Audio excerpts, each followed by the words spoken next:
This is Fort Sill, an historic United States Army post situated in the heart of the great state of Oklahoma. Under the command of Major General Roderick Wetherill, the post offers a peaceful scene today. Excellent training facilities, well-manicured lawns, trim headquarters buildings, modern troop billets, all fitting for the home of the American redleg, that rare breed of manhood known as the Army Artilleryman.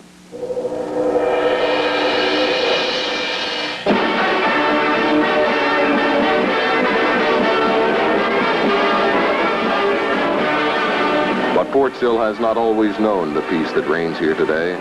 Indeed, the post is steeped in history and rich in Army tradition.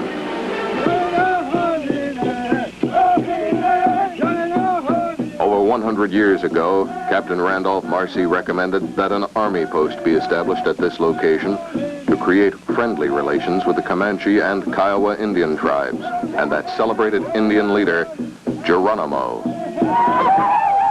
And soon after, General Philip Sheridan personally laid out the ground plan for the new post. Unfortunately, neither Captain Marcy nor General Sheridan, or even Geronimo, could be with us here tonight. Peace with the Indians did not come easily. In fact, in 1871, General William Tecumseh Sherman nearly lost his scalp to a group of Kiowa chiefs during a meeting on the porch of what was then, and continues to be, the commanding general's quarters. It was to be nearly 90 years later before another commanding general was to again be nearly scalped on that front porch. And that was in 1958 when General Tom DeShazo first met with chiefs of the Martin Marietta tribe. Instead of the tomahawk, the weapon was called lacrosse. Colonel Jim Unger and Press Flowers immediately recognized the potential of the lacrosse, and both contributed greatly toward its phenomenal success. But that's another story.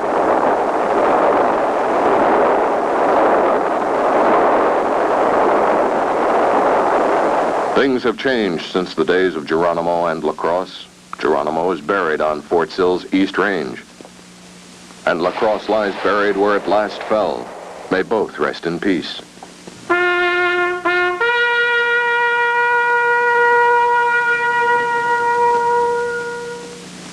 Meanwhile, technology moved forward, and with it came new plateaus and bigger challenges.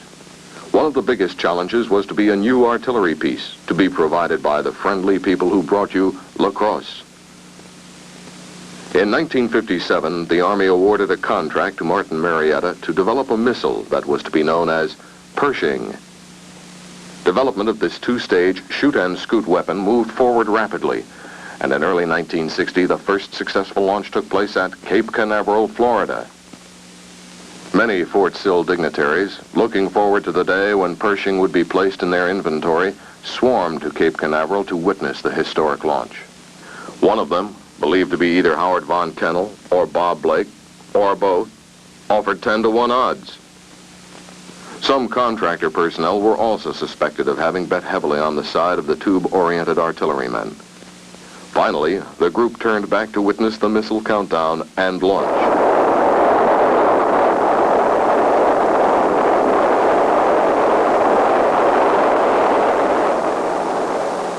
And while the tube artillerymen and a few contractors paid their debts to the believers, technology took another step forward. 2 years later, Pershing was to move into the hands of troops. The Secretary of the Army joined with General Lou Griffing, Lieutenant Colonels Pat Powers and Ken McDonald, and Walt Halsey, among others, to honor the 1st Pershing Unit, the 2nd Battalion, 44th Artillery.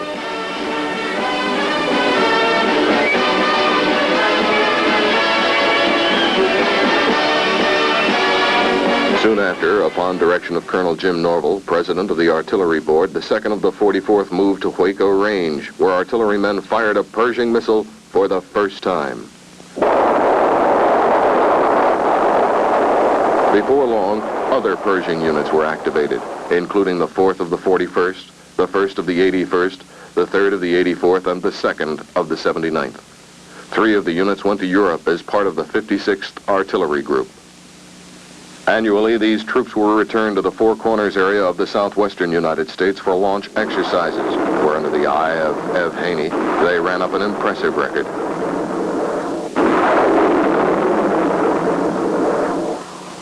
One unit, the 3rd of the 84th, also set the record for distance. In September of 1967, the 3rd of the 84th sent a missile down across Utah, through New Mexico, and over Texas, to impact somewhat outside the normal CEP. The result was an immediate proposal from Martin Marietta to General Kreitz that a contract be awarded to study the possibility of extending the range of Pershing. Meanwhile, technology continued to march on, this time the result of Pershing being assigned a dual role. Under what was to be known as Quick Reaction Alert, or the QRA role, Pershing was to assume a strategic mission in addition to its general support role. To meet these challenges, Pershing needed greater mobility and other improvement, including a faster reaction time and a computerized countdown procedure. The new missile program was to be called, with great originality, Pershing 1A. Winning Pershing 1A was not easy. In fact, there was some argument that perhaps the Navy's Polaris or Poseidon could better take over the QRA role.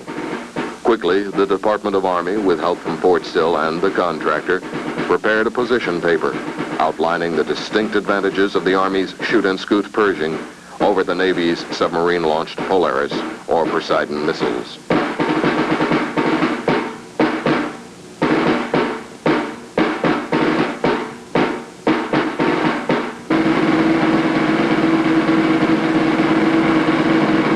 Here are a few of the key arguments. Pershing versus Poseidon.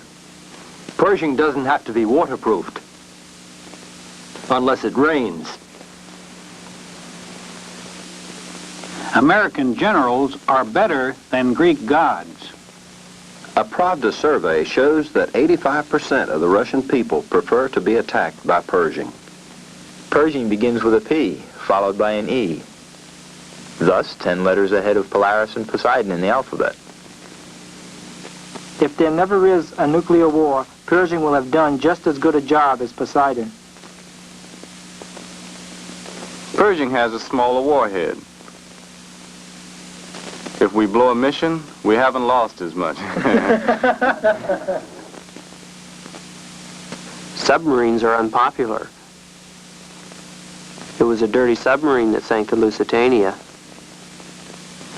You can't put a submarine in a parade.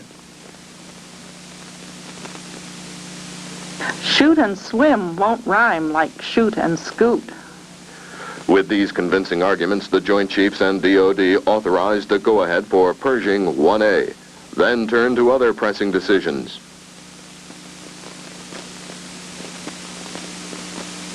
And soon the P-1A contract was awarded.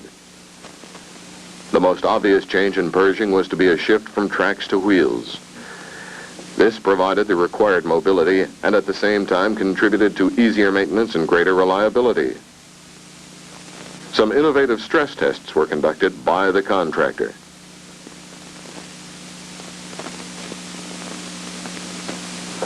As the program progressed, the continued testing at Martin Marietta soon led to a complete deterioration of its roadways, with potholes and bumps occurring frequently.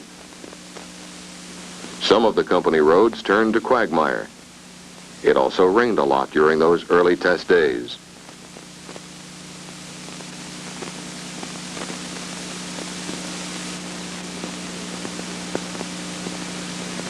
It even snowed some, too.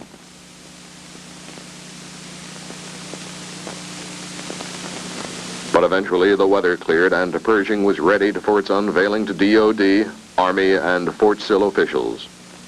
At the last minute, it was decided that a series of dry runs was necessary to be certain that everything would be ready when the visitors arrived. Time was of the essence.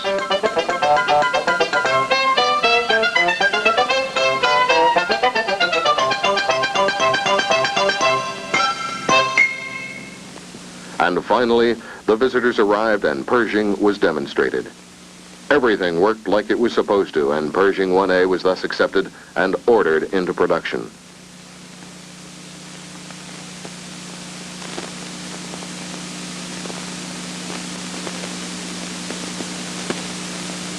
One dignitary, with an eye toward acquiring a civilian skill, requested special driver training and was eventually awarded his chauffeur's license.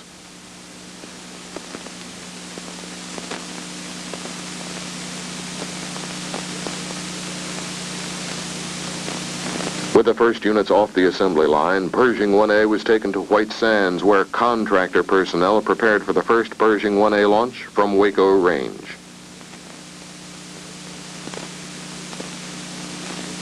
It was an auspicious occasion indeed, with Colonels Paul Cullen, Ralph Williams, and other Fort Sill representatives there to witness this historic launch.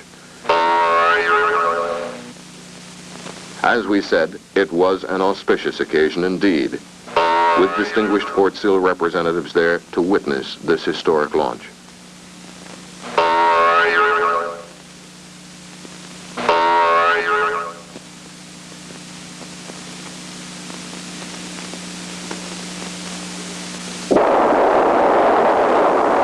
With this unqualified success behind it, Pershing 1A was now ready for deployment.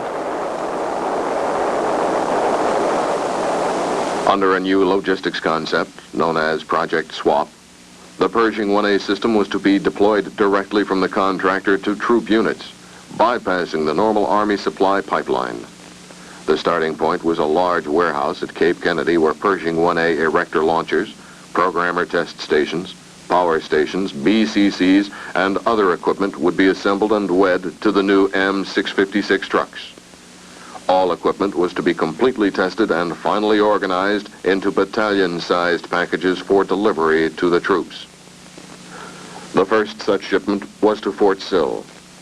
Early in 1969, under the watchful eyes of Ralph Williams and Jack Wolfson, the school troop package was shipped aboard special trains and delivered to the artillery school.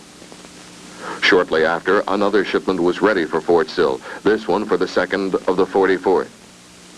Once the equipment arrived at Fort Sill, it was deemed prudent that a brief training period be conducted to acquaint the troops with their new system.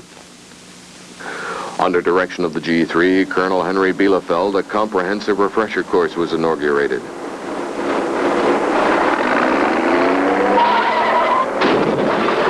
There were a few difficulties, some of which proved disarming. But soon the bugs were removed and Colonel Paul Cullen declared the 2nd of the 44th ready to set another first.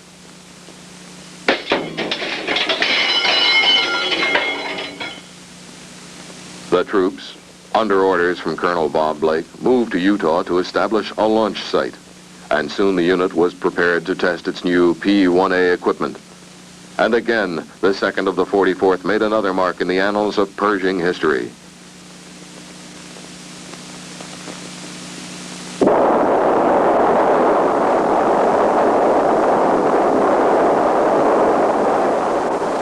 With the delivery of P-1A equipment to other Pershing units in Germany, the 7th Army troops were returned to Utah to also launch from P-1A ground support equipment.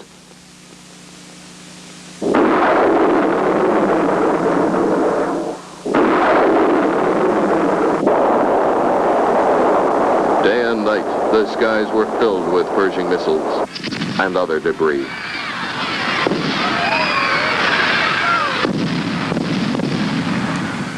Here, as a demonstration for General Wetherill, the shoot-and-scoot Pershing is programmed by the 2nd of the 44th to show maximum coverage of a target at close range. Complete coverage of the short-range target is evident. At the same time, the 2nd of the 44th has demonstrated conclusively how the missile can scoot after the shoot. Soon after this demonstration, the 2nd of the 44th, at the urging of Tom Ferguson, became the 3rd of the 9th.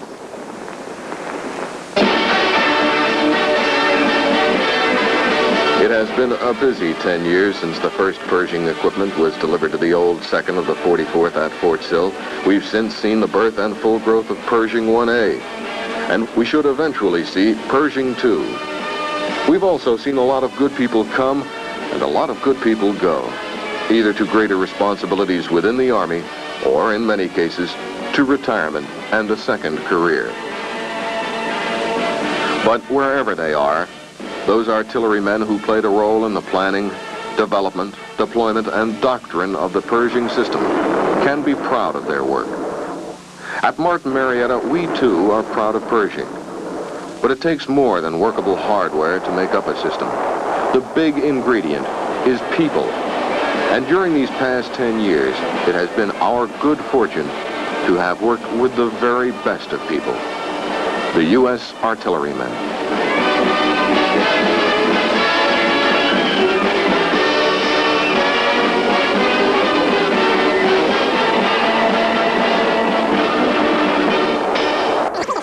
For TV.